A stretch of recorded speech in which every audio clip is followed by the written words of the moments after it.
This is my HVAC setup. Right now we're doing the air conditioner part.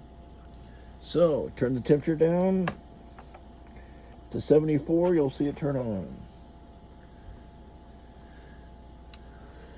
Cool air comes out.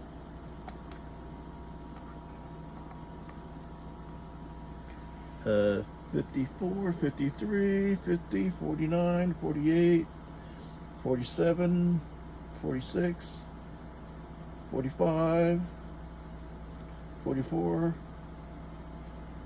It's about 44, so 43. So I'll turn the temperature back up. We'll see it turn off.